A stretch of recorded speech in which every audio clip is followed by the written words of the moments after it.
Good evening. This is the Wednesday, February 26th, 2014 meeting of the Finance Committee. It's just after 7 o'clock. We're starting about on time. Our agenda tonight, actually, we've adjusted it, just the order a little bit, call to order at 7 o'clock. Our first item will be reviewing and voting on some transfer requests.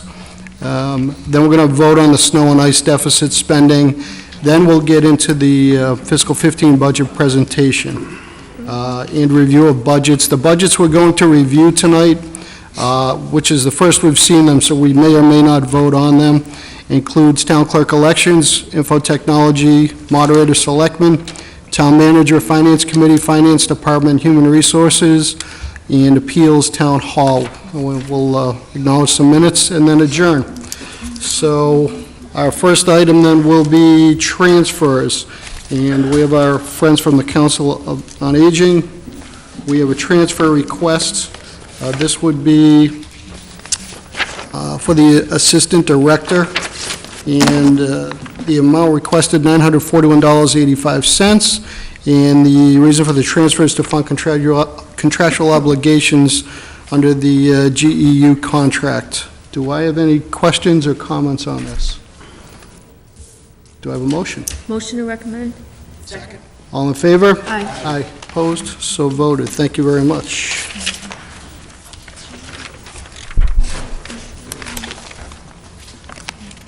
Our second transfer tonight, also Council on Aging. This is a transfer from the vacation coverage account. Present balance is approximately $3,400. My requested $65.91 to the clerical account for a callback due to icing conditions. Motion to recommend. Approve. Second. All in favor? Aye. Aye. Opposed? So voted. Thank you. Okay. Our next transfer, this is under DPW Highway, and the transfer request is from the replace pipes and catch basins account. Present balance of $535. My request of $53.02 to drainage material. The transfer will eliminate the account deficit. Any questions? Motion to recommend. Second. All in favor? Aye. Aye. Opposed? So voted. Thank you. Our next transfer is also under DPW Highway. This is a transfer from the clerical account. Amount requested is $1,000 to the building maintenance account, and the transfer is needed to repair the men's restroom. Without too much details, Ed, I'm assuming we have more than one men's restroom throughout the town? Well, down in Highway, we have, there are two restrooms. One has been out of order, out of commission for a while. Facilities management is rehabbing it and bringing it back in working order. We do have both males and females currently sharing one bathroom, so it's long overdue. Is this part of that full renovation that we're doing down there, or is this a separate? No, this is a separate. Okay, that's fine. And we've got available in the clerical account? Or is that going to be an issue as we finish up the year? No, there was an individual out on workers' comp for a period of time, so workers' comp picked up 60% of the pay over that period of time, so it freed up money in that line item. And this will complete the project? Yes. Okay. Motion to approve. Second. All in favor? Aye. Opposed? So voted. Thank you. Our next transfer, this is under the Board of Health. This is a transfer from the Health Inspector salary account. There's just under $13,000 available. Amount requested $900 for Planning Board miscellaneous supplies. The reason for the transfer is for the purchase of a computer program. Ed, can you fill us in a little bit on what this is? I'll defer. I'll get Adam here. Adam. Thank you. This is something that we were pondering in the coming year's budget, but due to delay in hiring staff and a more immediate need, we thought we could fill it now. We have a database program that several individuals in the department use. Our new building inspector also has begun using it, but has been using a trial version, which is going to run out. All three versions are different. We have a version 4, a version 6, and the trial is 11. So we're looking to purchase 13, put everything on the same playing field. And the company doesn't sell individual licenses, they sell package licenses. So this would purchase a 5-license package, and that would allow us to have the 3 users who are currently using the program have it, and we have 2 licenses to grow onto. Will this have an impact on the fiscal 15 budget we're about to be looking at? No, because we had figured this out before I submitted my budget. We were just waiting to get a higher date and ensure that the health inspector that will be filling that position wouldn't be needed, we wouldn't need that salary within that time. So it's truly a one-time purchase? Correct. Okay. Any other questions? Jim? Through the chair, this software program is compatible with the equipment that we have Yes, it is. at this point? Yes. Okay. Thank you. Kristen? Yep. Just one question. How much is the program altogether? Is it 900? We had a quote that I believe was just under the 900, Thank and we you. wanted to have that little bit of wiggle room just in case. Thank you. Okay, any other questions? Do a motion? Motion to approve? All in favor? Aye. Aye. Thank you. Opposed? So voted. Thanks, Adam. Good to see you. Okay, and our last transfer before the snow and ice is library transfer. This is from the library associate account. Present balance, $3,960.57. Amount requested is $1,553 to Buildings and Ground to cover the cost of repairs to the furnace. I'm assuming this is an immediate need, Ed? Yes, the boiler was inspected, some repairs need to be done. Currently, I reached out to Diane Ramsey, the library director, to inquire whether or not we should be replacing the boiler at this time. There is money in the CIP to do that, although that may take a period of time to put together an RFP and put that out. So there is an immediate need, and the work needs to be done. Okay, and I apologize, there was an attached email from Diane that I failed to read, so. Do we have any other questions on this transfer? Have a motion? Second. All in favor? Aye. Aye. Opposed? So voted. Ed, thank you.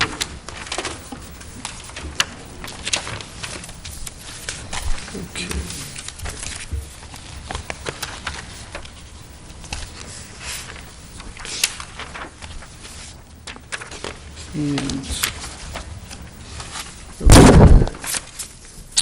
Regarding the snow and ice, I was contacted actually a couple of times, and I do appreciate the communication from Bill Coyle and from Ed through Sharon to us, that our budgeted amount of snow and ice removal accounts we fully used. We've had a tough winter, I think, as everyone here and everyone listening knows. So at this point, and this is even, it's up to date actually through today, according to a letter sent to the town manager from Bill Coyle, the deficit balance as of today is $72,065.10. And I guess what was a little unusual and it, or new to us, is that, and Julie, correct me if I'm wrong, we, Finance Committee, needed to be contacted anyways to agree to deficit spend in this account, which is something that we hadn't done under, I guess, the prior charter. So this is new to us. Yes, through the chair, we actually had seen this in Mass General Law. There was a reference to the fact that to deficit spend for this, you need to have the approval under this form of government for, from the Finance Committee. We were saying that that could have come at the end, but we felt we wanted to give you a heads up that we were getting to that point, since we did need your approval to go forward and do it. So yes, it is required under Mass General Law due to the form of government. Form of government we have, okay. And unfortunately, I'm sure we're going to have some additional spending. We're still in the month of February on this. So just to bring us up to date. So that's I guess, the process going forward on that. And I guess as an addition to that, we did add some funds. Was it 50 grand or 25 grand at the 50. fall town meeting? So our total snow and ice budget is, if I, $293,850. for fiscal 14. 14. Right. Just to let you know, we did set that as a priority in the FY14 budget. We would like to increase that when we can to a level consistent at about 350,000. So at some point, we may be making a future recommendation to increase that maybe at the fall town meeting, if we have the ability to do it. It only makes sense because it takes the pinch off of the reserve account, and despite the additional $50,000 that was voted by town meeting this fall, we're currently at 72 and climbing, and we're expecting snow Monday and Tuesday of next week. On the bright side, our inventory is full in terms of sand and salt. The shed is full, and that is accounted in this 72,000. We're keeping our fingers crossed that that will last us through the remaining balance of the winter, but a couple of storms could wipe that out. Okay. Through the chair, if I may, too, Sure. I just want to add that at this point, DPW crews have gone out a total of 30 times. 30 So times. I think that's an impressive and certainly a telling number as to why we're at this situation. 30 times that they've been called out, just because of the way the storms have run. Right. Most of the storms have not run when the DPW crews are already at work. They've been at night, they've been on weekends. And sometimes there have been callbacks for spurts of snow that weren't anticipated, and the crews had to come back in again. So it's been quite a rough winter already. Yes, it has. And I know where I live, off of Upland Street, I know that's one of the more difficult roads, and I can hear the tires up and down, especially if they're not making it, which thankfully they've been very good, at least in terms of addressing a pretty difficult road. And through the chair, on the flip side, there are some savings that are being realized by the new Cirrus system, if I'm pronouncing it correctly, the computerized system that was put into the vehicles. So now we have 5 vehicles that have that. 3 already had it. They were newer vehicles. 2 older ones had that installed as a result of a vote of fall town meeting to install that. So it's controlling the amount of product that's put down on the roads during the storms. So I guess the other irony is that 72,000 very likely would have been much higher. Plus, the roads seem to be, anyways, at least cleaning up a little quicker for the number of storms we've had and the cold weather. And I know eventually that even the new green or blue salt, whatever that is supposed to work a little better on that. It does. And the DPW director has also been utilizing custodial staff for plowing as well, which eliminated the need for an additional 2 private plows, which also cut down on the cost. Okay, great. Sharon, do we need to take a vote on the committee on this? Okay, so, yep, Jim. Just to follow through you, on the deficit spending, just for clarification, does that have to be cleared up by the end of the fiscal year, or is that something that we do at fall time sometimes? No, there are 2 options. One, and historically, we've been able to handle it through excess appropriations throughout, primarily the reserve account, but through some other departments as well. If we are to handle it that way, the transfers have to be done by no later than mid-July to cover that, or to transfer money to cover that deficit. The other option is to raise it on the tax recap sheet, so we would close the fiscal year with a deficit and then raise it in FY15 as a separate item on the tax recap sheet. Because I think we've done that before. Many years ago, but yeah. Yeah. Yes, at we least have done it before. Once or twice while I've been on the Yeah. board. But we've usually been able to cover it, which is, to me, a lousy reason for a meeting in July, but Ed likes that meeting. I think the 5-year history shows that we spend annually about $350,000 in snow and ice. Last year, although we probably eclipsed that, we had some FEMA money. There was a disaster and a declaration that we qualified for. No such declaration this year, so we haven't had a storm of that magnitude. So, we're not expecting, yeah, and we're not expecting, although I did read something where the state may be considering giving communities some relief for snow and ice, given the number of storms that have occurred this year. That would have to come by way of a supplemental appropriation in the state budget. Whether that will happen or not, I don't know, but we have to be prepared to cover this deficit and then some if that should happen. You read in the paper every day, Yeah. deficits in some other towns, and it's pretty scary. And the town manager just raised a good point as well. We can't get green salt anymore, so we're getting the white salt at a much higher price. It's our only option. We have no choice. We've maxed out on our limits, and so have all the other communities that are in the same collaborative. Just to that, and I don't want to belabor this too much, do we have a max capacity for storing that we reached this year? We did not reach the maximum capacity on the storage of it. We had the room to store it, but we are in a collaborative with other communities for joint purchasing of the treated salt. So we got a very good rate on that. But when the bid went out, we had to put in what our maximum would be, and it was calculated out as far as we could estimate it. And once you reach your maximum, they shut you off. So other communities had been conservative on their maximum, so they were shut off earlier. Our DPW director looked a little further ahead and made a broader maximum, so it got us to a further point in the winter. So we were fortunate up until about a week ago.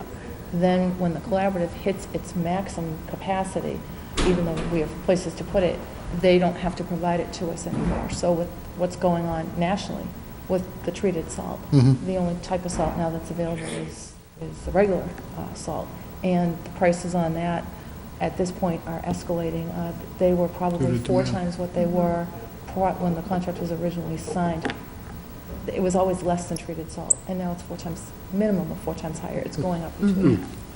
Supply and demand. Supply and demand, exactly. Supply and demand. Exactly. That's the way it goes. Well, we can't predict the weather too well, so that's the way But it goes. the DPW director, I said, he's done a great job, Bill Coyle, of estimating what he needed, stockpiling what he could, and being ready for each storm. So he's always had what he needed in time for the storms, but it's become more expensive. Yeah. Okay. I appreciate the update on that. So any other questions? I guess we need to vote on the deficit spending, so I'll accept a motion. Motion to approve deficit spending for snow and ice removal. Do we have to have an amount or just? No. Open-ended, correct, at this point. Second. All in favor? Aye. Aye. Opposed? So voted. Thank you. And that finishes our transfers. Did I miss one? Yeah, I think oh, forget it, maybe we did it. Also? Yeah, we did. Okay. Okay. All right. Ed, at this time, budget presentation? That's going to happen tonight? It's 7 minutes. Did a nice job Monday. Let's see if we can cut out the Didn't know adjectives. you wanted to and see move it faster. again. Okay, before I get started, I just want to let everyone know that in your 3-ring binder, there are 2 reports. One, the standard report that shows revenue and expenses by category, as well as the departmental budgets and chart for local receipts, available funds, etc. There is another insert that shows what I am going to present tonight, so you can follow along if you like through your 3-ring binder or through the screen behind me. So it's about a 10-15-minute presentation, and I'll open it up for questions at the conclusion of the presentation. Thanks, Ed.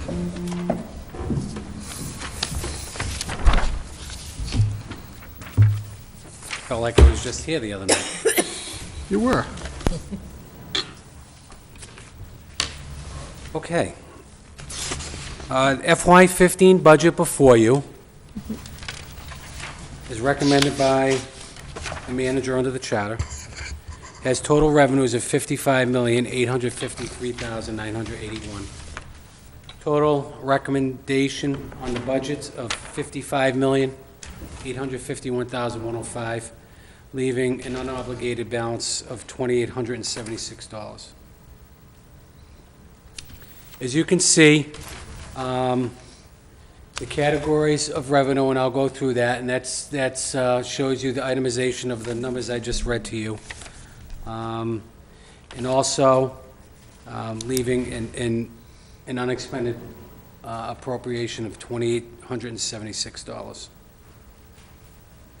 On a percentage basis from year to year, as you can see from current fiscal year 14 to 15, local receipts is level funded. Now, this is something we have to monitor, especially at this time of year. A lot of local receipts, the bulk of it will come in the spring, primarily motor vehicle excise. So we try to at least trend out based upon values that were certified in November for 14 and monitor that on a quarterly basis. So right now, we believe that we will do no worse than level. We believe we'll be on the favorable side, but it's too early to estimate that at this time. That's a recommendation or a modification we'll make at a fall town meeting. On the other hand, we have a set of numbers for the cherry sheet. The governor's numbers have been released. It will show about a $246,000 increase. Primarily, the lion's share of that is Chapter 70, and unrestricted local aid has been level funded.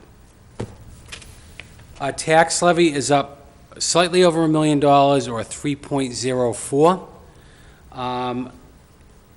The recommendation utilizes 1.70 of 2.5%. You ask yourself, well, why is it up 3.04? Well, new growth is not considered as part of that calculation. New growth is estimated at, a conservative estimate at $400,000. That's what we're using in the budget. The debt exclusion, basically level funded, up just shy of 1% or $13,000. Available funds is down 7.08. There are three major components that are leading to a reduction in the available funds. One, free cash. Year two of a year three phase-out. We're going from a present utilization of $130,000 in FY14 to $65,000 in FY15, and phasing that out to zero in FY16. Same for overlay surplus. We don't want to use overlay surplus or free cash to fund our operating budgets on an annual basis. Those were part of the financial policies. So overlay surplus is funded at a level of 65 as well. The other area that we took a substantial loss in is the $1 million donation that was pledged by Dr. Arthur and Martha Pappas for their contribution towards the Pappas complex.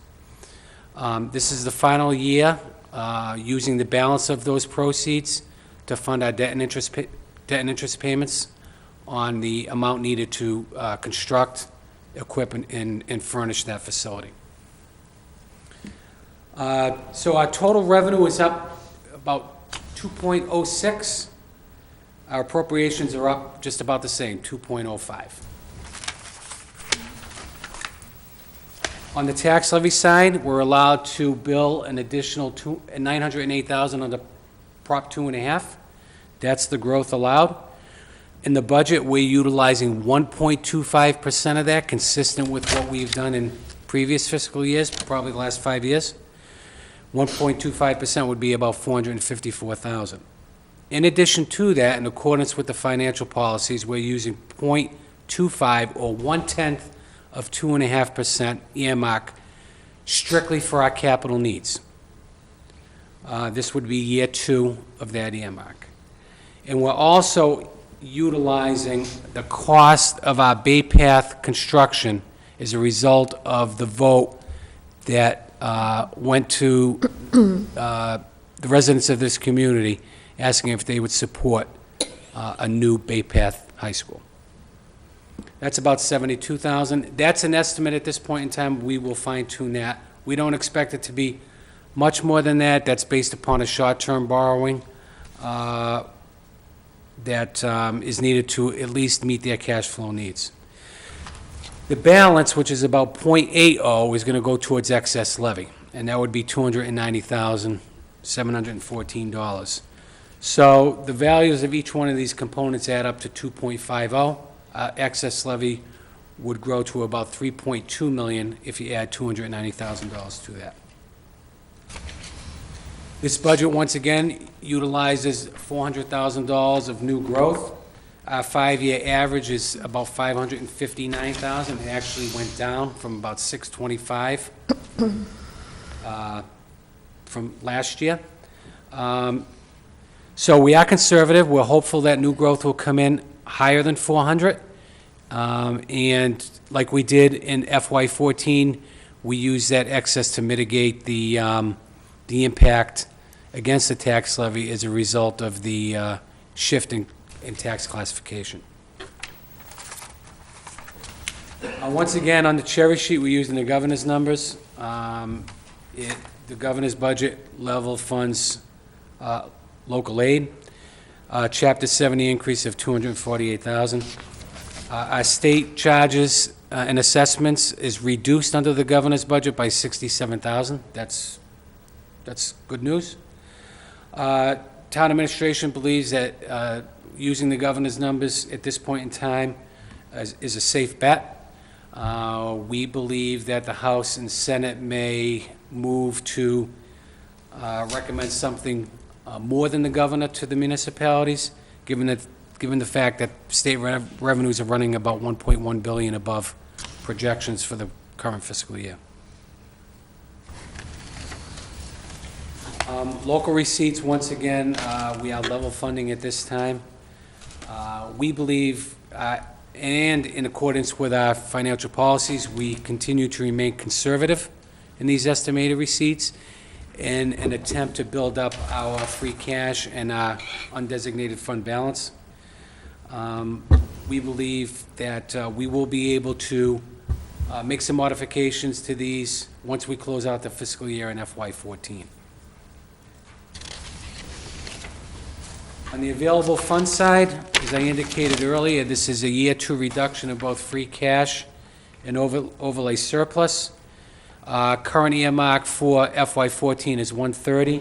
That would bring it down to levels of 65,000. By doing this, I'll tell you, it's very positive in terms of Moody's rating review. They don't like to see communities using free cash or overlay to fund their operating budget, because by doing so, you have to maintain that and support that in future years. Also, the remaining balance of the Pappas complex is currently at 31. That's built into the model. The town assumes 100% of that debt going forward.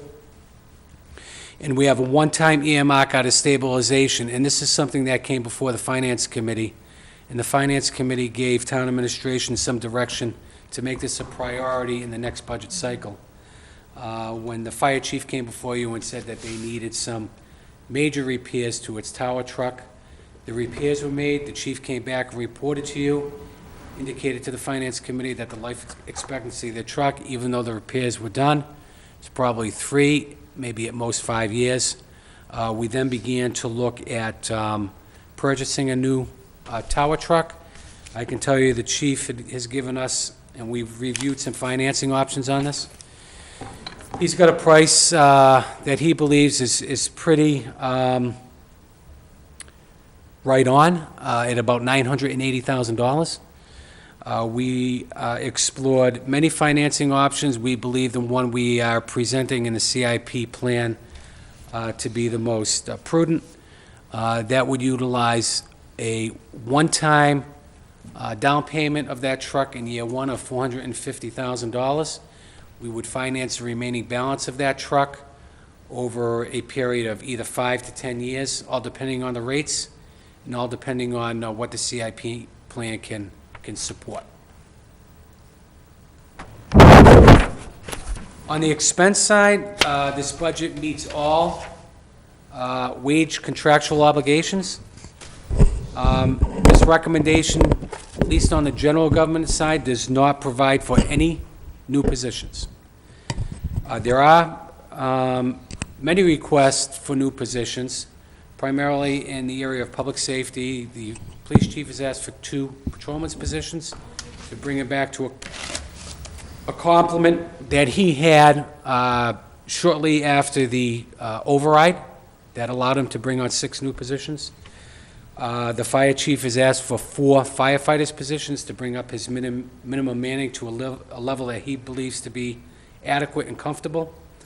And in the Department of Inspectional Services, there's a need for increased clerical hours, which we were not able to support at this time. They were looking roughly for an additional 15 to 20 hours. That's something that we put on the priority list. The school department request, they came in with a 3.53% increase. In that budget, there were 7 new full-time equivalent positions.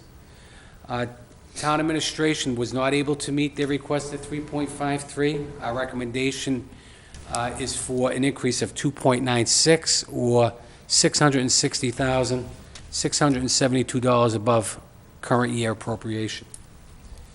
As a result of the 2.96 versus a 3.53, we don't know what the impact is going to be on those 7 new positions. Dr. Brunel is going to have to take our request back, our recommendation back to the school committee, and they're going to have to reprioritize their needs and determine what will need to be prioritized or cut as a result of $127,000 shortfall. That's the difference between the 3.53 and the 2.96. It is my understanding they're going to address that at their next meeting, which I believe is scheduled for March 12th.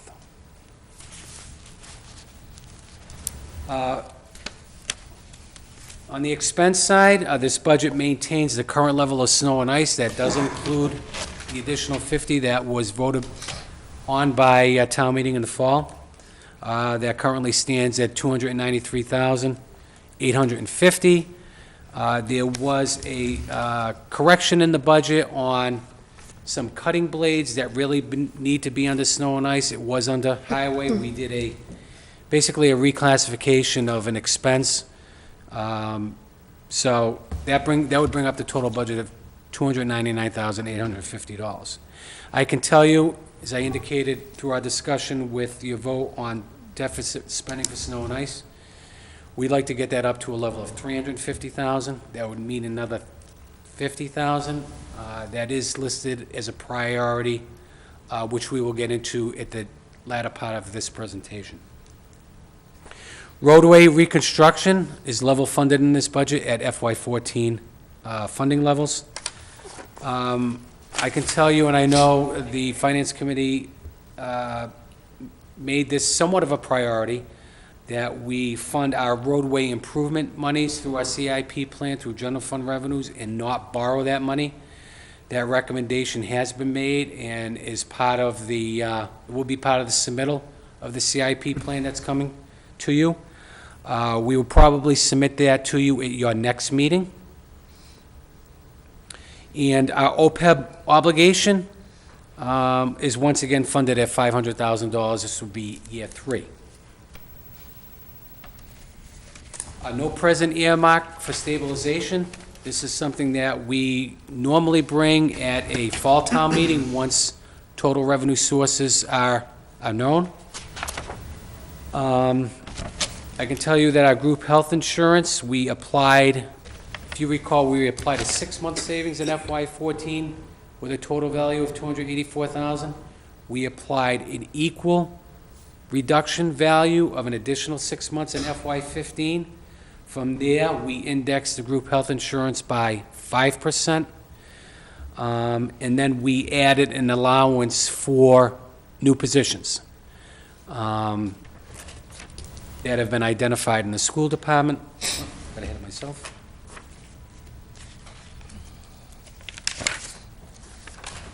There's also an allowance for vacancies that may occur due to retirements. When someone retires, we have to cover the health insurance for the retiree. We also have to cover the health insurance for the position that's being filled as well. That value is estimated to be roughly about $130,000.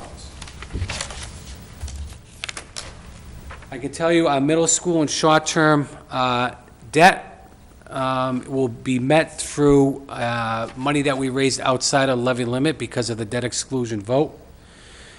We don't know what the value is. We have an estimate in the budget of $60,000 based upon a $10 million ban. It's a bond anticipation note that we're going out for on March 19th. We have a bond sale. So we're going out for refinancing on our high school debt, roughly $11,040,000 of debt remaining. We're going to refinance at a lower rate and save the taxpayers of this community some money by getting a lower rate. We're also going out for a short-term ban of $10 million. We should be able to get a good rate. At the same time, we're going to be rated by Moody's and Standard & Poor's. I believe that's scheduled for March 11th and the 14th. So we hope to maybe bring some good news back to the Finance Committee once that takes place.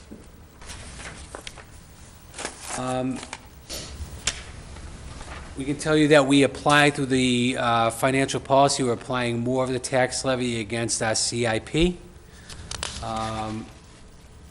When you receive our CIP, you're going to see the level of bond proceeds is actually down from FY14. We went out and borrowed $1.5 million to cover our CIP needs. We're at a level of 1.4 currently.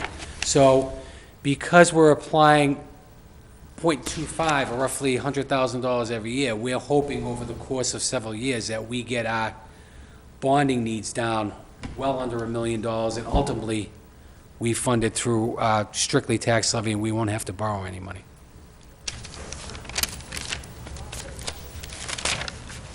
And here's a list of our priorities. I highlighted a number of these through the presentation. I'll quickly go through some of these. I can tell you our reserve fund, we'd like to get to a level of roughly 0.5% of our total operating budget. This is a priority, especially given snow and ice, and until we can get an adequate level of snow and ice, then there's less of a dependency on contingency. That's primarily the driving need that we transfer out of contingency on an annual basis, out of the reserve fund.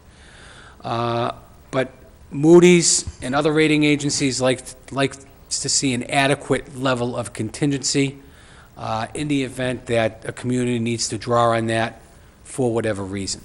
So we're going to try to make that a priority. Emergency preparedness, which we are applying for some grant monies that would allow us to hire a part-time director.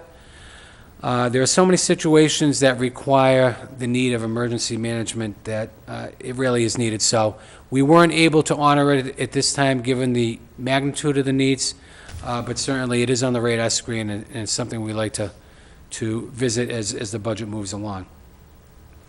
There's the $50,000 for the snow and ice. Our target is $350,000. Police Department, $150,000, that's the value of the two positions. Fire Department, 4 firefighters with equipment has a value of $212,375.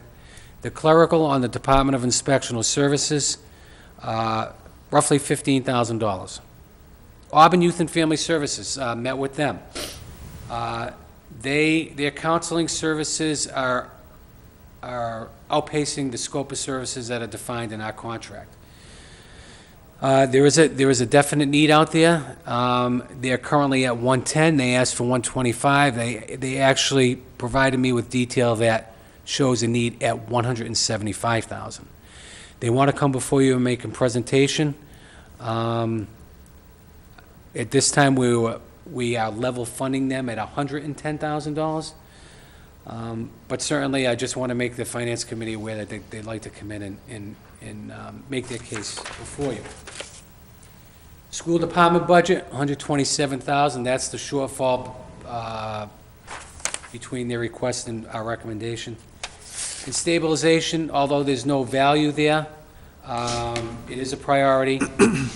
It's something that we will consider once again once everything falls into place and we approach a fall town meeting. Total need, not including stabilization, slightly over $600,000.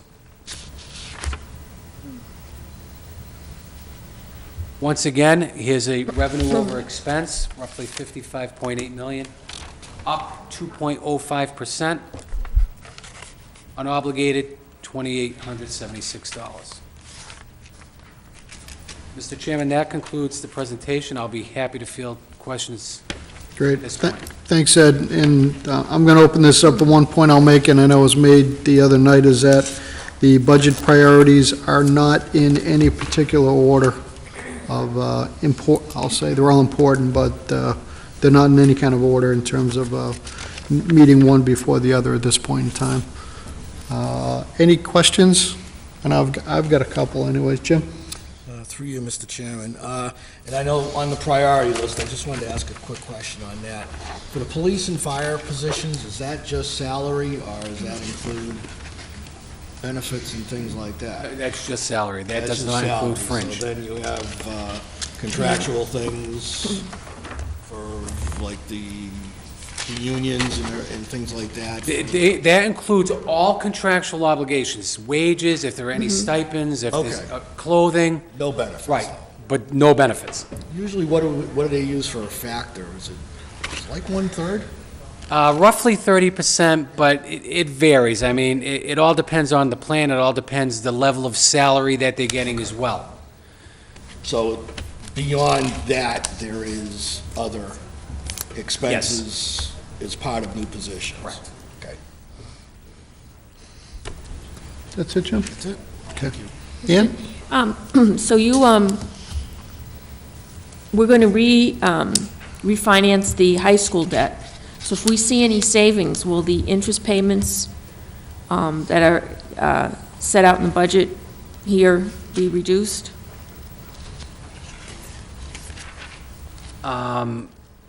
Yes, it could be reduced. But you have to remember, that is raised strictly outside of 2.5, so there was really no net gain. All right. There's a net gain to the residents, but there's not a net gain to the budget because there's a revenue source that offsets the sum of the debt and interest. I understand. Thank you. Just follow up to that, Ed. With Moody's and S&P coming in mid-March, is there any advantage to us waiting in terms of banning that out? It seems like you're timing that for right around the same time they're coming in, the bans that you're putting out on 3/19? Or what's our time frame for hearing back from Moody's? Is it 3 to 6 months? No, we will hear back from Moody's. If we have a rating on Tuesday, we should hear by Friday of that week. Really? So it goes back to my same question. If we have a 3/19 date for issuing bans, how does that time out with Standard & Poor's and Moody's coming in? Well, that's the reason we're going to Standard & Poor's. Every time we go to market, we have to have a rating. Right, but are we banning, you said we're banning this out on March 19th. Will we have either a confirmed or new rating at that point in time? So Yes. that's immediately after? Yes. That's what I was asking. Okay. Ed? Through the chair, Ed, under the group health insurance on the vacancies and are there any, like, projections in, let's say, the next 5 to 10 years, any big spike in terms of number of employees that could retire with the aging workforce? Do we view any trends at all on that? Well, and that's a good question.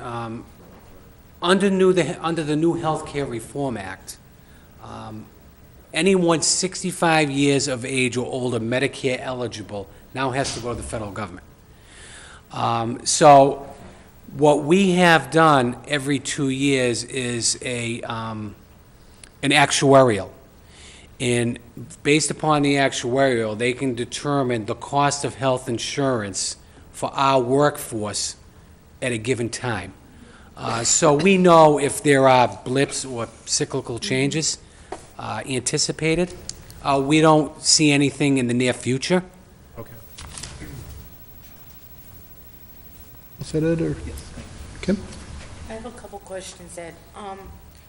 Going back to the police, $157,000, we don't pay a patrolman starting in the town $78,000.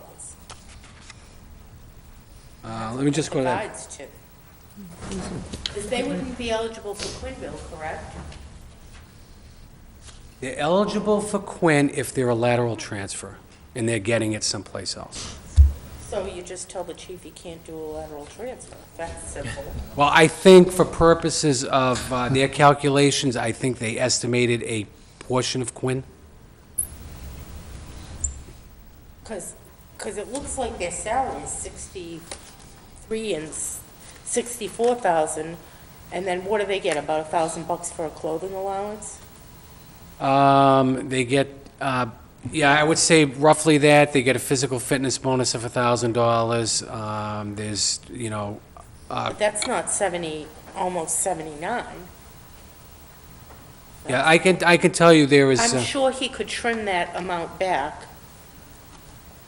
well, that's a discussion we can have with the chief, but that was his That recommendation. seems really high to me, that amount of money.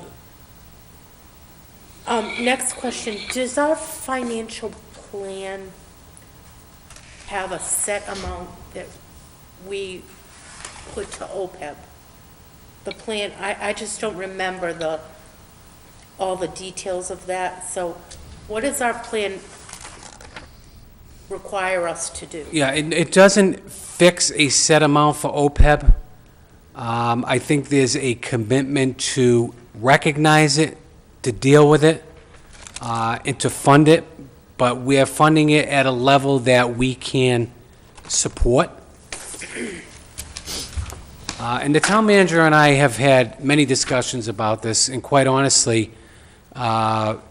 if given the opportunity, if we can support it, we'd like to increase it.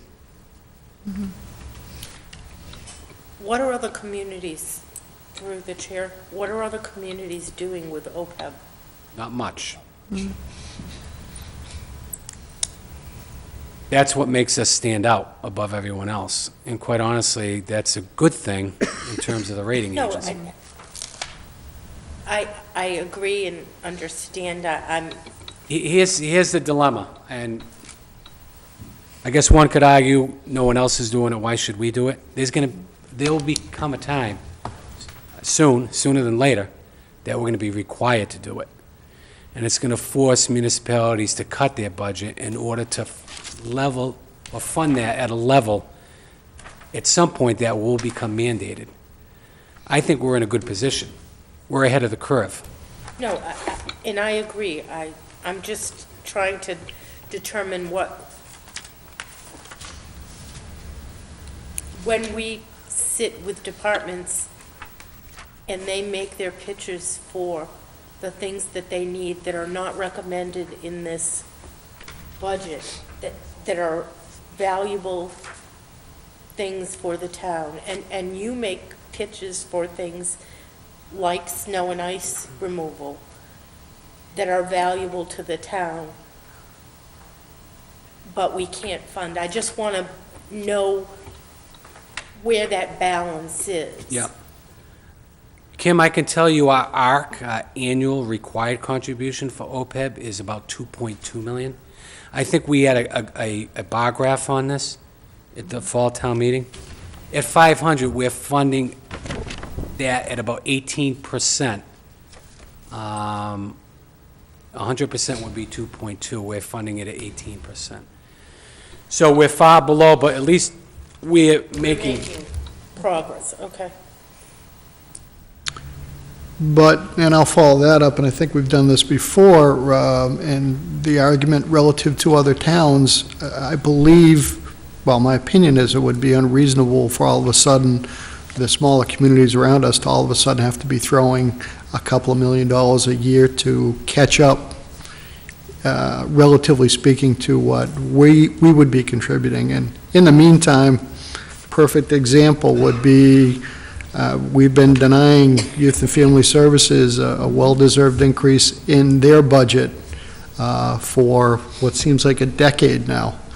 And how do we balance 500,000 versus saying, well, wait, why don't we make that 485,000 and add 15,000 to Youth and Family Services budget? I'm using that as an example, but, and I understand you're making the hard decisions on this, but it falls back to where is 500 the correct number versus 450 and taking care of some other operating needs of the town? It's a slippery slope. Yes, it is. You start gnawing away at that, and then it slips away, and you'll never get back I understand to that. funding.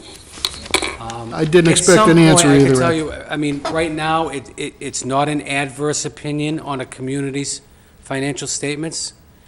Hearing a lot of noise out there, I mean, the federal government is pushing hard, wanting local governments to fund or begin to fund their long-term liabilities.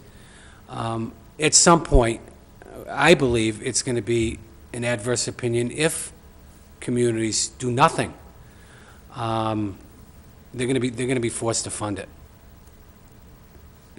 Similar to that of the Worcester County retirement contribution. We're assessed based upon an actuarial study. It's required. It's not an option. That's a long-term liability. They're based upon their actuarial, they know that we have a cost in providing a pension benefit to our employees. Health is the same thing. Health doesn't go away. That's a liability that we're stuck with, so. Right, but back in the 80s, the Finance Committee recommended and the town meeting approved creating a pension reserve fund to help fund that, which is kind of like what you're doing here. I get that. And maybe someday there will be an actuarial study that'll say, okay, you have to fund this much every year. Right, and we'll use, just like we use the pension reserve fund Yeah. to fund a piece of it, to draw, because that can only be used for that purpose. Right, but unlike the pension reserve fund, and it's a good point, we're using the interest on that to help offset an annual assessment that we also get from Worcester Regional Retirement, which is about $1.8 million. That assessment there could be a similar assessment levied against the town for our OPEB. If a contribution is not, or a community doesn't commit to a level of contribution to meet its actuarial liability. Okay, so the simple answer to your question is, we don't have a set amount that's part of our financial policies regarding OPEB. I think when we presented the financial policies, we put a level of 500, We did. Okay, with a recommendation that we maintain that level. But certainly, as I said earlier, we're not stuck to the 500. I think, that would be the bottom line. I think at some point, I think we'd like to increase that if we have the ability to do it. okay. Through the chair, if I may Sure. also, just to add, a number of communities across the state have been implementing Chapter 32B healthcare reform and using those savings to start establishing an OPEB fund. So one of the things that we have been looking at when we had our negotiations this past year were that while you don't want to earmark the savings you have from your healthcare, we're understanding that the healthcare reform that our employees agreed to do, and that was unanimous across the board with 16 unions on the town and the school side, was to help use those funds to offset the payment to the OPEB, because that is their retirement. So we did get all 16 unions to agree to do that, and it was understood that we were now making a $500,000 a year commitment to OPEB, which would be maintaining their retirement.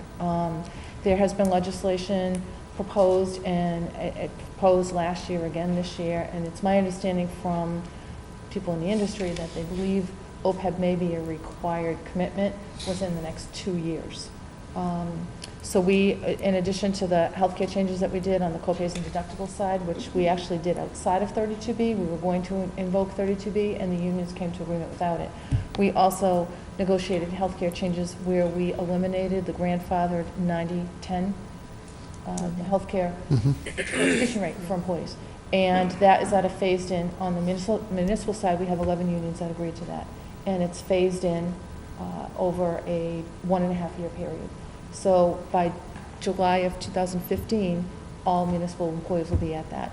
Last year, the 3 unions that the school department negotiated with all went into effect in July. And then the additional contracts that are coming up are under negotiation. So that's another area where we were looking all along to try to make these healthcare reform changes so that we could shift those dollars and put them toward an OPEB payment.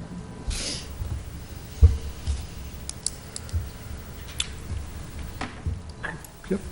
One last question. The school request is 3.53%. The town's recommended is 2 point what? 9.6. Okay,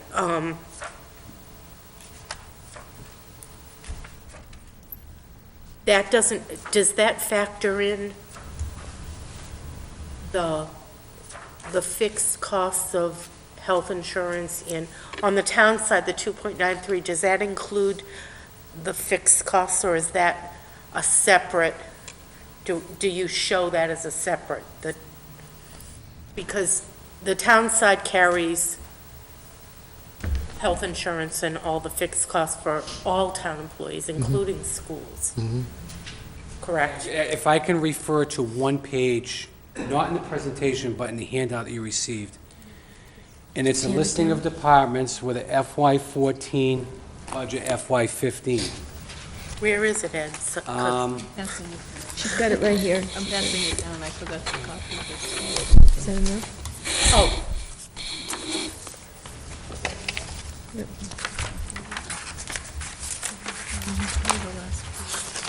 this one.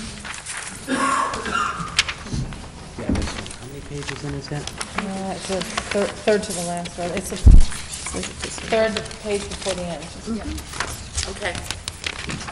If you'll just follow along. So if you look at that page, from moderator down to fire, these are all general government departments. Level of increase from current year to 15 is 386,000. All blended, all departments are up 2.96, okay? If you look down 2 lines from there, you'll see school. Right, school is up 660,672, up 2.96. The rest are what I consider fixed cost, okay? And there are some major reductions, basically the outside articles, because last year we had stabilization, there's no stabilization this year. So if you work fixed costs as well as general government and school from current year recommended, it's up 1.1 or 2.05. So that means all fixed costs are well below 2.96 to come up with a blended 2.05. There isn't $1 in that 2.96 that is going towards fixed costs for the school department. Okay. The school department, if you take their direct appropriation, which is about 43% of the total, and you factor in their indirect or all costs associated with the schools, you're probably going to be in the vicinity of about somewhere between 63 and 67%. So 67% of all dollars appropriated by town meeting is going to schools. And that's just Auburn Public School, that's not factoring in Bay Path? That would factor in Bay Path as well. It is an educational expense. Okay, So when you have a level that high, there are fixed costs associated with Right. supporting those budgets. There has to be recognition in those increased fixed costs.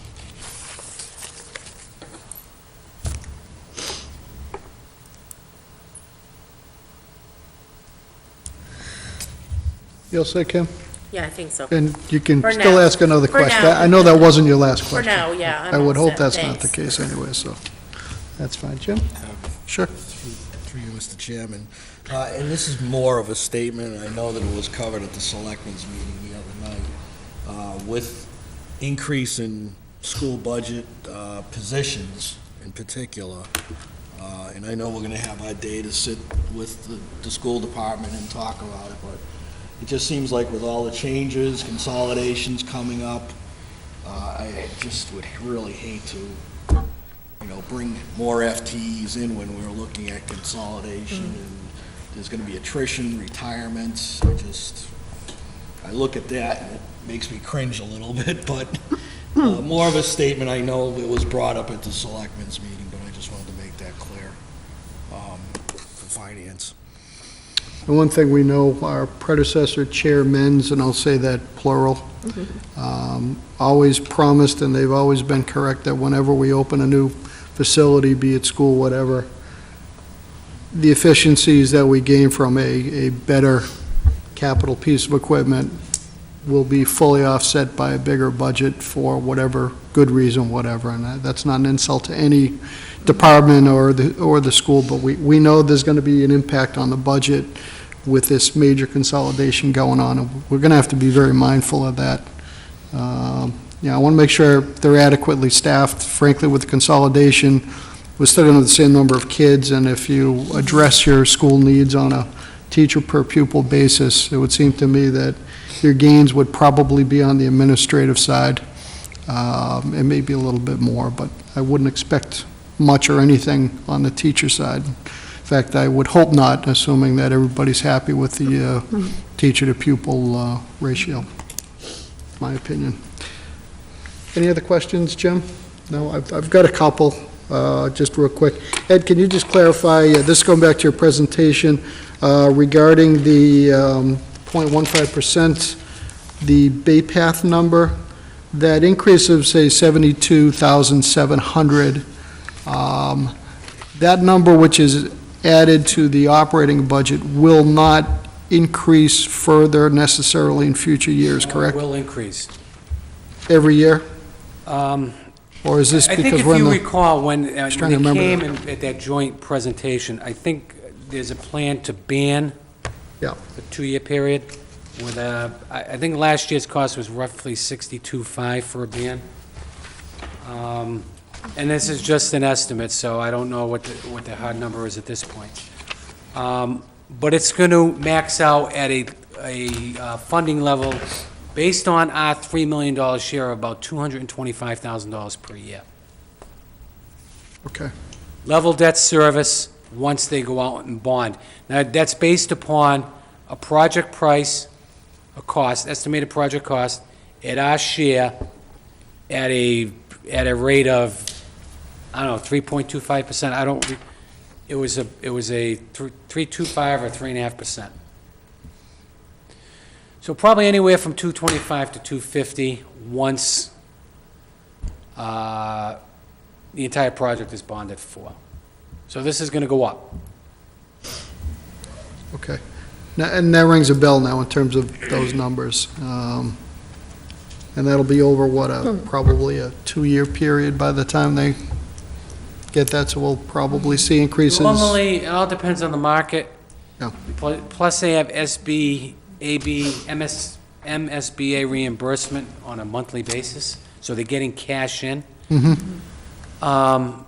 So they went out for short-term borrowing. I don't know if they bonded any money yet, but typically, first year you'll ban, second year you have an option to extend that ban plus ban the remaining balance and then bond in year 3, or they could bond in year 2. Okay, Just don't know yet. okay. So we have an upside of another 170, 180,000 over the next few years. Well, we received the assessment. Yep. Already. So we're good for this year because part of that assessment does include this capital cost.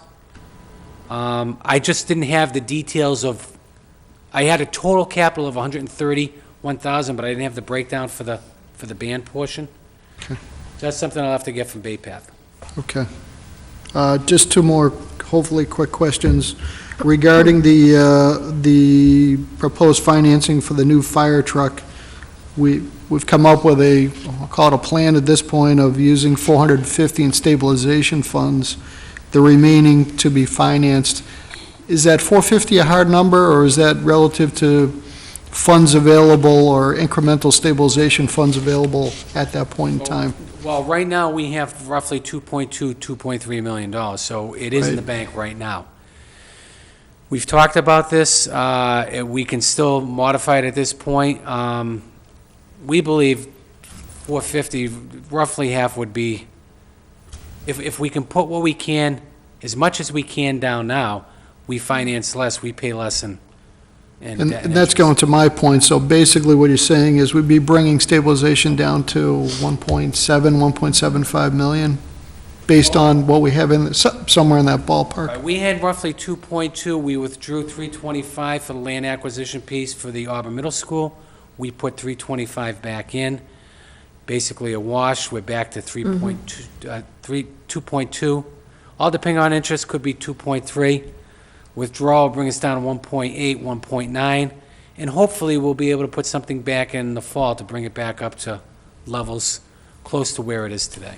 All right, so my question would be then, if we have I'll call it a larger windfall of cash available come fall town meeting, would we relook at 450 and say, turn that into 550, 600,000?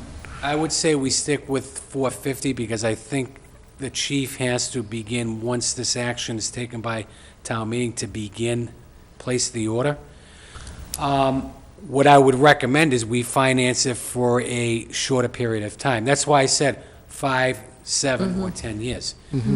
So if we do have some cash available that we can throw as general fund revenues against the capital and pay that off over a shorter period of time, ultimately we save the taxpayers of this community some The money. interest expense, okay. Thanks. Last question, and I'm not too sure if you had come up with a dollar amount. This is on the request for the increased hours for the Department of Inspection Services, 15 to 20 hours. Have you calculated a dollar amount on that, or an approximation? It was roughly 15.6. 15.6? On that last page.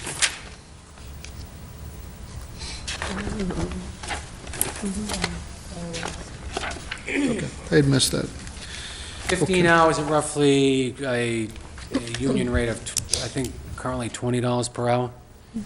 Okay, Annualized 15.6. okay, that's all the questions I had. Any more questions? Yeah. Ian? Question regarding the library. Are they funded to the level that the state requires so that we can get that, the money from the state? Yes, I'm trying to recall if I put a footnote at the bottom of the page, but Okay. we have met the required contribution. Thank you. And Okay, if not, we will get that number for you. great. Thanks, Ed. Okay, appreciate the presentation. It's a very good start for us. We've scheduled some budgets to be reviewed and voted on if we feel the desire to right now. Also, by the time we leave tonight, we'll set up a schedule to get in certainly our major budgets over the next several weeks. My week math says we've got 7, no more than 8 meeting or Wednesdays to get this wrapped up. Ed, did you say we don't have a CIP yet, or am I? No, you don't have it in your booklet yet. Thank you. All right, then. So let's, unless there's any questions, let's get right into the budgets. And always first, we got to take care of Ellen. We got town clerk and elections. Great to see you. Thanks for your patience. I was trying to get Ed to stop talking, and we just failed miserably. It's like having Chief Coleman up here. It's hard to do, so, I always say that. Ellen, tell us about your budget. What we've done in the last couple of years is I've asked department heads to come up and talk to their budget a little bit before we kind of go through the process. Okay, well, I guess I'll start with elections. Last year, we only had, we had one election in fiscal 14, the May election. Unfortunately, in fiscal 15, we jump up to 3 elections. So that's the fall state primary and election, and then the May annual. So my elections budget has increased to accommodate that. We do get reimbursement from the state on both of the state elections, and I have compensated for that. So the number that you're looking at is minus that reimbursement or expected reimbursement amount. And my town clerk budget is pretty much the same. I've shifted some numbers around to accommodate for schooling and dues certifications. But it's pretty close to what it was last year, or a little bit lower. You have any questions? Mr. Chairman, one comment that's going to apply to all the budgets. Sure. In terms of bylaw employees, all the union contracts have been addressed by way of COLA or any other financial obligations. Bylaw, on the other hand, is subject to annual evaluation, so there is no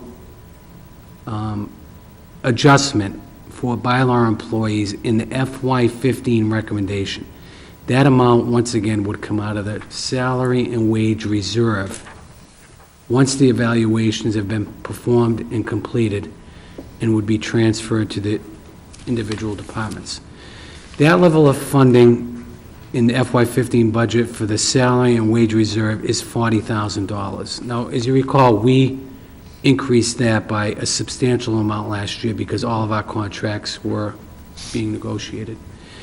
Since all the contracts are currently negotiated, there's no need for us to go to the salary and wage reserve account except for bylaw employees. So I think the value of that was roughly $30-some-odd thousand last year. We have a level of 40, so it makes some room for some other allowances if something should pop up. Okay, appreciate that. Hopefully, we won't ask you about it more than 3 or 4 times. And I'll be counting too. Yeah, I'm sure you will be. That's fine. Do we have any questions from Ellen on either one of these budgets? Ellen, just on the travel conference and education account, Yes. there's been an increase in that. Are you using those dollars? Obviously, you've got specific things in there. Right. There's a school for clerks. It's a 1 week a year, and I've sent my assistant. She went last year, and she got a scholarship for half of it. So I've increased the amount so she can attend again this summer, and then it's a 3-year program, the 3rd year. That's why the increase. Okay. Thank you. Any other questions at this point? Okay, well, let's take the town clerk budget first. The amount requested by the town manager is $153,424. Once again, realizing that I'll call it the bylaw salary, is subject to further review at a later date. This actually represents a 0.15% decrease from the current fiscal 14 appropriation. Do I have a motion or any questions on this? Recommend approval? Second. All in favor? Aye. Opposed? So voted. Okay, and the elections budget. The elections budget, the town manager recommends a budget of $10,510. No, I'm sorry, $24,000. $786, an increase of $10,510, which represents the additional elections we'll have in fiscal 15. Do I have a motion on this? Recommend approval? Second. All in favor? Aye. Opposed? So voted. Ellen, thank you. Thank you very much. Thank you. Thanks for your patience tonight.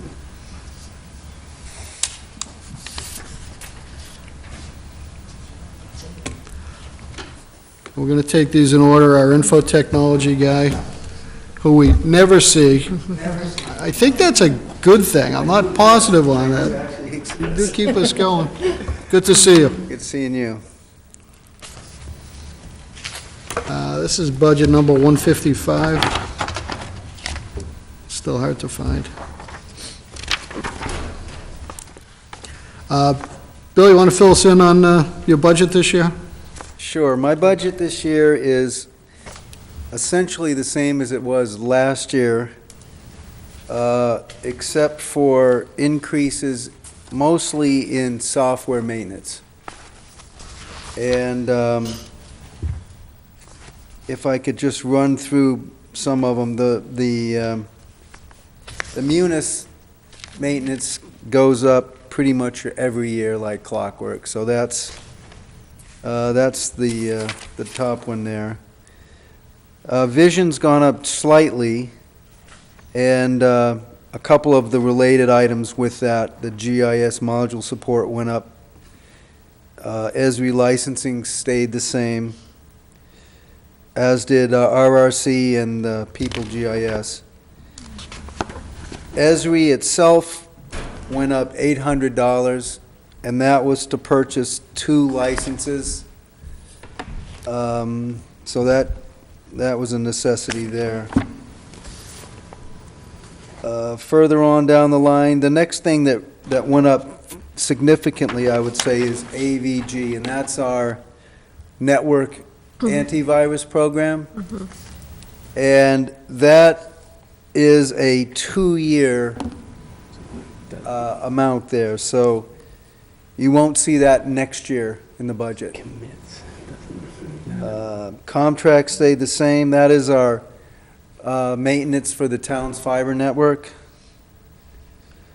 The Sonic Wall firewall increased, and that was due to the fact that when we purchased that product 3 years ago, we had a 3-year maintenance agreement with that, and that expired, so we're renewing that.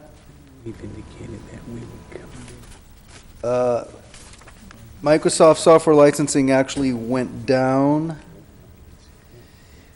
The HP server maintenance increased.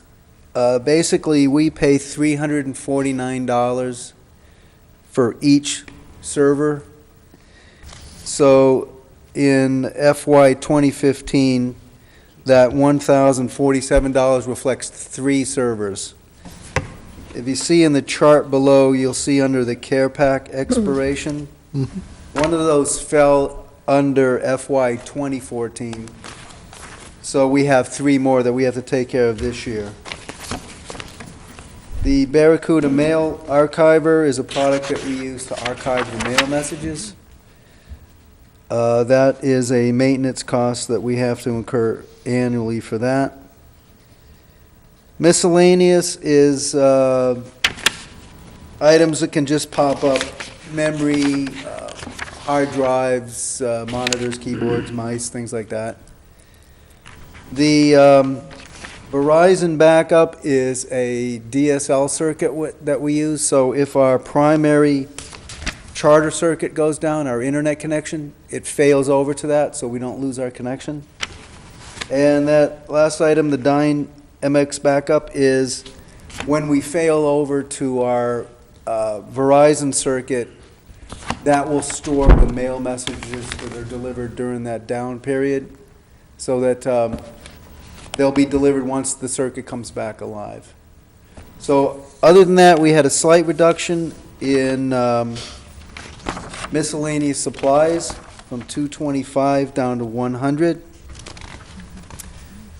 And that comes in at a total of 142,374 for a 2.73% increase. Okay, that's great. I love it when you talk tech, that's just cool stuff, yeah. Any questions from the committee on this? Motion on this? Well, actually, we've got a recommended budget of $141,390. That compares to $138,592 in fiscal 14, or a 2.02% increase. Now I'll take a motion. Mr. Chairman, To approve. Second. All in favor? Aye. Aye. Opposed? what was the Wrong bottom number? line value on that? I have some numbers that are slightly 141,390. different than those. 141,390? 142,334. I've got 142,374. Okay.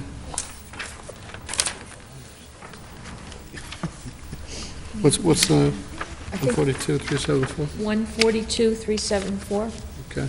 is that it? 142,334. The difference is hardware, software. I think the value you're looking at is, this was his first submittal. Okay. 73,215. I think the list that I've Mr. got- Waterman just read was 74,159, for a total of 142,334. Mine's a little, mine's slightly, I have that, the $39.95 in there for the Dine backup. It's just a matter of $40, I think. Well, we can deal with the $40. $40, we'll take that out of the miscellaneous or something. No, let's get the number correct there. Now, All right, total, if I may. yeah, it's 142,374. Total wages of 67,975. Yeah, E&S hardware, software, 74,159. Miscellaneous supplies and travel and dues, 100. Total E&S, 74,359. Total budget, 142,334. 334? Correct.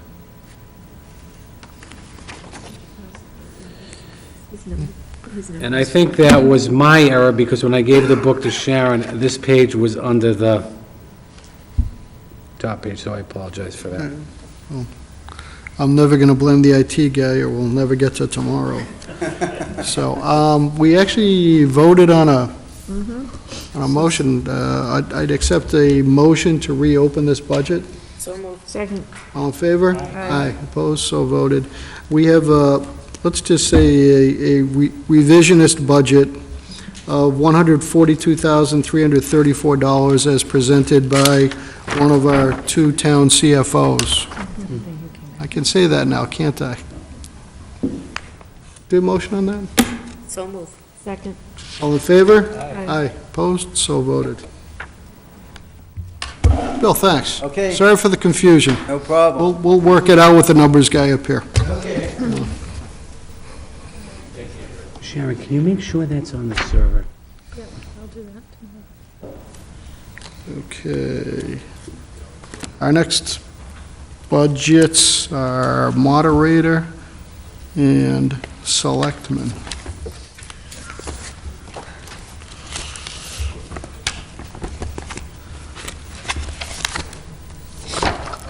Take care of the moderator budget. Motion to approve. Second. This is a $296 budget, unchanged for the last several years, and we'll have to take care of Charlie Baker some other way if he complains about it. We have a motion for 296 and a second. All in favor? Aye. Aye. Opposed? So voted. Thank you. And the selectmen's budget we have in front of us. And we have the chairman here, who is just observing, which is fine. Thank you. The selectmen's budget is $10,987, which is flat-funded compared to fiscal 14. Do we have any questions or motion? Motion to recommend? Second. All in favor? Aye. Aye. Opposed? Abstain. And abstain. Thank you, Kim, and thank you all.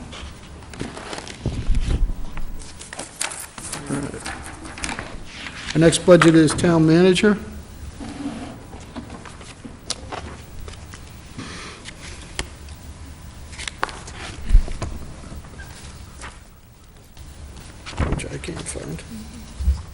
Should be right under it. Mhm. Executive office. There we go, thank you. Okay, and not by coincidence, we have the town manager here for her annual guest appearance, even though she made us start our meeting late, but we don't remember those things. Julie, did you want to talk to this at all, or just let us kind we of can go through this as quick? you- Okay, as you- thank you. Did you want to go through it? I assume this represents your new contract? Yes, I mean, I can certainly go through. My contract here is, it's actually starts in January, so it's a half of a year, so this Yep. has to take into Right. account this year plus the next contract year. Okay, So that would be the reason. okay. Again, the clerical takes into account the contractual obligations. There's one other thing I wanted to point out here, give me 1 second. The Independence Day, actually asking to have it level funded again. We do offset those costs, they are much higher than as they show here, but we offset them with revenues that come in from other recreation and culture events. There is one grant that we are applying for right now. Not sure if we'll get it, but it's for a part-time position to help with green energy management. And there's a small required match of about $750 if we get that. And that would come out of professional services. Professional services, Other things. okay. Okay, As you can see, everything else is level funded, other than the salary lines, right. contractual obligations. Okay, we have a budget of, a requested budget of $344,661, a 6.13% increase over fiscal 14, which substantially reflects half of the, Well- is it half of a year for? Well, you're going to see this in a lot of departments. The level of increase is higher than what it actually is, only because all of those wages and salary in reserve Yep. are not reflective in the original appropriation. Right, So for the most part, it's half of that, roughly. okay. I got you. Because when we show budget, it's what's voted by town meeting. Right. During the course of the year, we're doing transfers. Yep. It'd be impossible to, No, and that's, yeah, that's been a point of frustration for a Yeah. long time. So, I guess at some point I still have to read numbers here, relative to what's going on. We have a budget request in front of us, $344,661, compared to a fiscal 14 appropriation of $324,757. Any questions? A motion on this? recommend. Second. All in favor? Aye. Opposed? So voted. Thank you. Thank you. And Ed, thanks for the clarification on that. I know that makes these numbers look a little awkward. Next budget is the Finance Committee, flat funded at $815. Kim, Motion to approve? Second. we have a second. Any discussion? I'm still working on a pizza night for us. All right, It's in the miscellaneous. buried. All in favor? Aye. Opposed? So voted. Thank you. Next, we have the Finance Department. Oh, boy.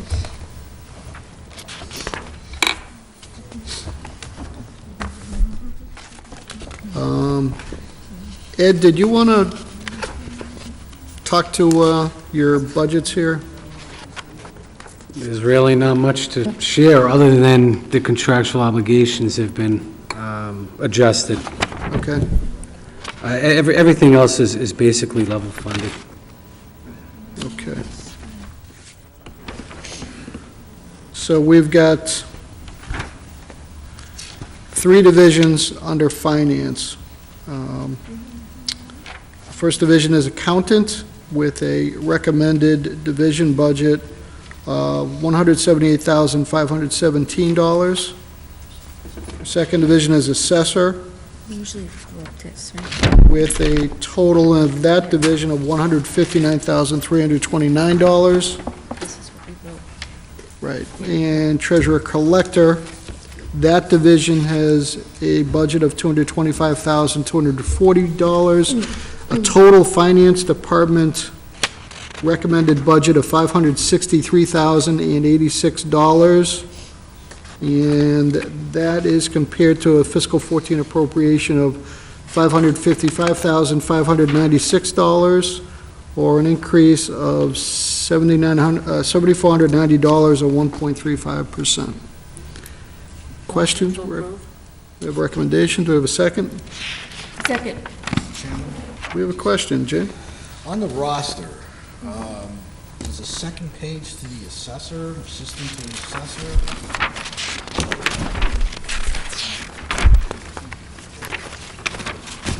Your order may be a little different than mine. The assessors roster begins with Cynthia Cosgrove. Correct. And is Mary Oliver. And then on the next page, it's Mary Oliver again. That's for a step increase. That's for a step. Yeah, we show a separate sheet for Okay. step. Just wanted to clarify it. Good question. So we have a motion and a second. Any other questions? All in favor? Aye. Opposed? So voted. Thank you. Ed, I will remind you that we reserve the right to reopen budgets depending on the pizza needs of this department being met over the next 7 or 8 weeks. It's a good idea not bringing it when Mr. Holstrom's here. You know. Well, Ken, you're still here. Our next budget is Human Resources. The requested budget for Human Resources is $48,398, and that's compared to a fiscal 14 appropriation of $45,586. The biggest increase in this is a $2,000 increase in the medical exams line.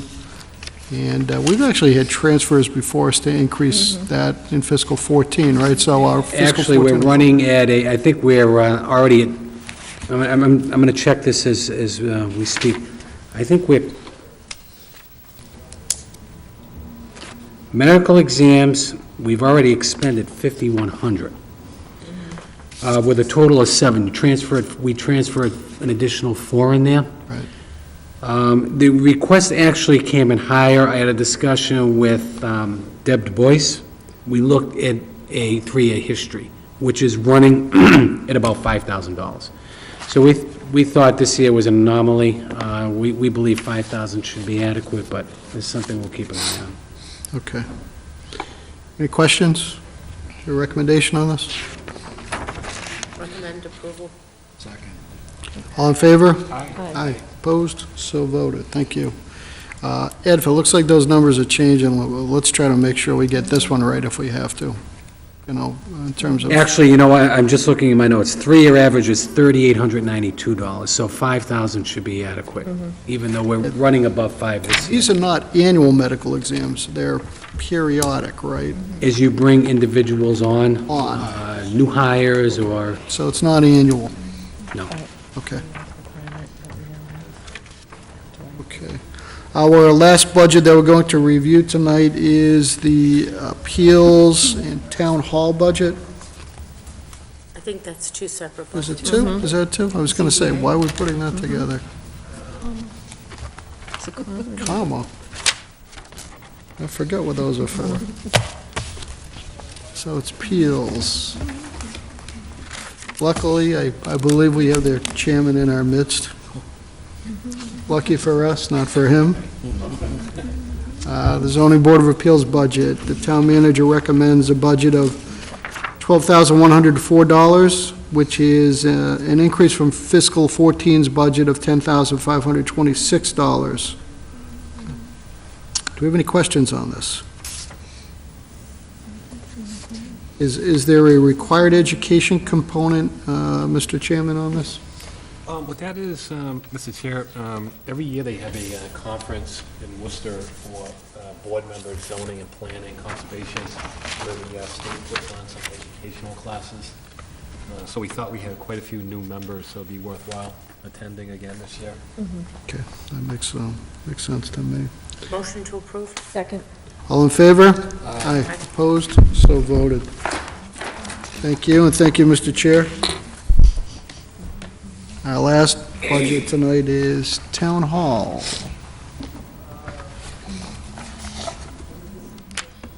The recommended Town Hall budget is $30,200. This is flat funded over fiscal 14. Motion to approve? Second. All in favor? Aye. Aye. Opposed? So voted. Thank you very much. Okay. So, what I'd like to do, let's acknowledge anyways, we've got some minutes. If there are any corrections, this was from February 6th, 2013. Any corrections? Okay, very good. Sharon, thank you for that. Last would be to set, at least for the next week or two, on who we'd like to come in, certainly some of the larger budgets. Obviously, the schools are going to have to be pushed back. I actually would have liked to get them in sooner rather than later, but that's not possible, given their meeting is what, I think 3 weeks? 12, they meet on Wednesdays, right? Yeah. Yeah, 12. Okay. So I think what we'd like to do, we'd be focusing on DPW, police, and fire, and schools, in no particular order. And inspectional services, too. My apologies. If possible, I see no reason that one should be coming in before the other, outside of just getting things done expeditiously. Why don't we try to get both the police and fire in next week if possible? And if we can only get one of them in, maybe get inspectional services. I do want to wait on DPW, if nothing else, just to see how the next few weeks goes, weather-wise, equipment-wise, that kind of thing. Not that we're going to be able to do too much about it, but we'll have an idea, better idea of what kind of deficit we're kind of working on. Are there any other budgets that we should be, or that anyone wants folks coming in sooner rather than later? I know we're getting CIP next week. Ed, can that be transmitted to us prior to the meeting, in case we have some questions? I mean, what's the timing on that? Is that truly, it won't be ready till next Wednesday? I'm putting the final touches on it. I'm just waiting for confirmation from one department. Okay. For the most part, it's already done. So no, I can get that to you. All right, and we've got a lot of stuff going on, and we've asked for a lot to be thrown into this. And it's good to have only because it fits in with the departments coming in as well. Right. That's, Julie? Can I just add one thing? I should have added it before, too, just to let you know, when we were talking about some of the contractual obligations and things that were negotiated, something that we just want to make this committee aware of is part of the contract language that we negotiated, and I believe all of the contracts, was after a period of 3 months, if an employee goes out on workers' compensation or IOD, they will no longer accrue vacation or sick time. That should cut down on some of our costs that end up coming back to us on the health side, and it should also make it easier for the department heads to be filling those positions when they need to do that. But it also does require, what our policy is after 3 months, in most cases, we require an independent medical exam to ensure that that person who's on the IOD or workers' comp is indeed, should remain on it. So that is another reason that you saw a bit of an uptick, because we did change the policy, but over time, that policy is going to save us money. Further to that, the evaluation of the bylaw employees, is that an ongoing thing for you? That is an annual thing, yes. The Board of Selectmen had asked me when I first was hired to implement a performance-based measurement system for bylaw employees, so they wouldn't be automatic raises. So now we have a system in place for all the bylaw employees. We have separate sets of evaluation forms for department and division heads, and then for all non-management.